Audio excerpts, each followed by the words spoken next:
I'm 79 years old, and I need to say this while I still can because the people I should have said it to are already gone.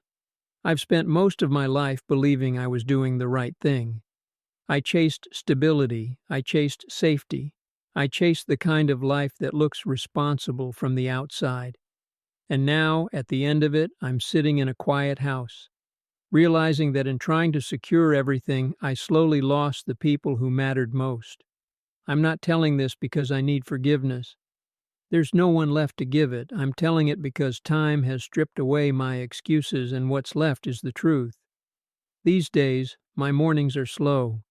I wake up early, not because I want to, but because my body doesn't let me sleep long anymore. The house is quiet in a way that feels permanent. No one rushing, no one asking anything of me. For a long time, this silence felt like peace. Now I know it's something else. I think a lot about how I got here. Not in a dramatic way, more like replaying old scenes that once felt ordinary, moments I didn't know were important because nothing bad was happening yet. When I was younger, in my 20s, I wasn't reckless. I wasn't irresponsible. I had a steady job. I showed up on time. I paid my bills.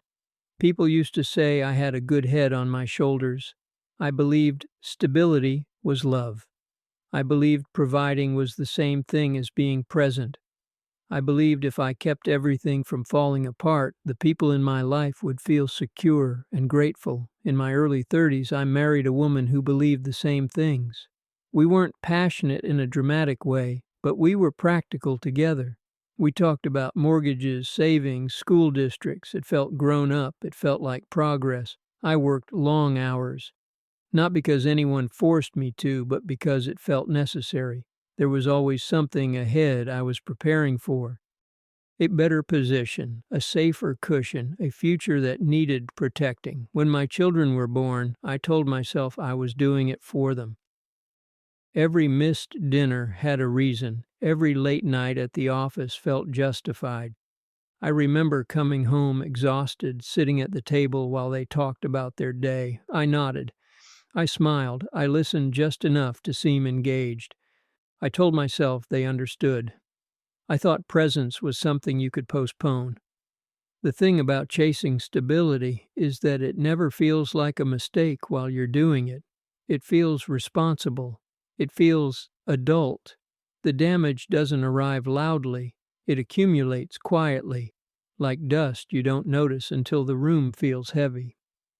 There were school events I missed because of meetings that don't even exist in my memory anymore.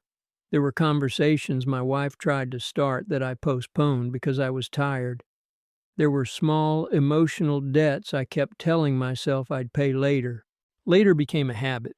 I remember one evening in particular. My daughter was maybe 9 or 10. She wanted me to help her with something simple. I told her I'd do it after I finished one thing. She waited. Then she went to her room and did it herself. That should have bothered me more than it did. As the years passed, the house stayed busy, but something thinned out.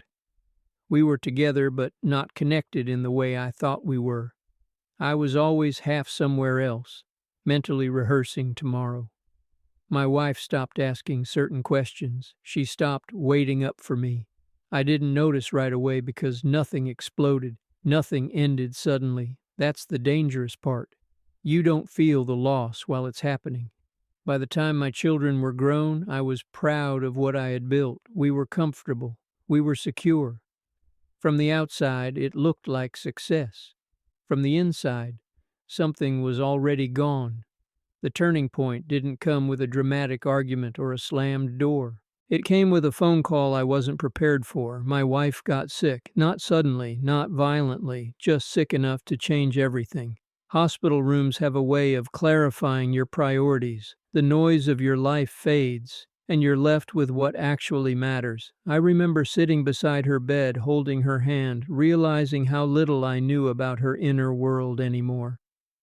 We had lived alongside each other for decades, but somewhere along the way we stopped truly meeting. She didn't accuse me. That's what hurts the most. She just said she wished we had talked more, that she wished we had slowed down sooner. She passed away a few months later. After the funeral, people told me I was strong. They told me I had been a good provider. They told me I did everything right. I nodded. I thanked them. Then I went home to an empty house. Grief doesn't arrive all at once. It comes in waves, and sometimes it waits until you're alone long enough to hear it. In the years after, my children called less, not because they didn't care, but because lives move forward. I hadn't built the kind of closeness that survives distance. I had assumed it would always be there. I thought there would be time to repair things, time to reconnect, time to explain myself. Time is not as generous as we pretend it is. There are things now that cannot be fixed, conversations that will never happen, apologies that have nowhere to land. I can't go back and sit at that table fully present. I can't show up to events that already passed. I can't ask my wife what she felt during the years I was always tired. What's gone is gone. And that's a heavy thing to carry at the end of your life. If you're listening to this, I'm not asking you to quit your job or abandon responsibility. I'm not saying stability is meaningless. I'm saying it's not the same as connection. I believed love was something you demonstrated through effort and endurance. I didn't understand that it also requires attention, actual presence, the kind that can't be postponed.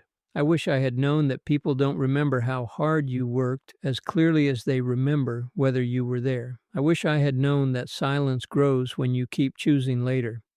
Now, at this age, people speak to me differently. They speak slowly, carefully.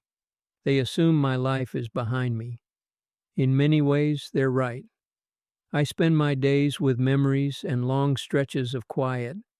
I think about faces more than achievements, moments more than milestones. I don't regret trying to build a stable life. I regret believing that was enough. If this means something to you, if it reminds you of someone or something you've been postponing, sit with that feeling. You don't need to rush. Just don't ignore it the way I did. I don't have much time left. I've made peace with that.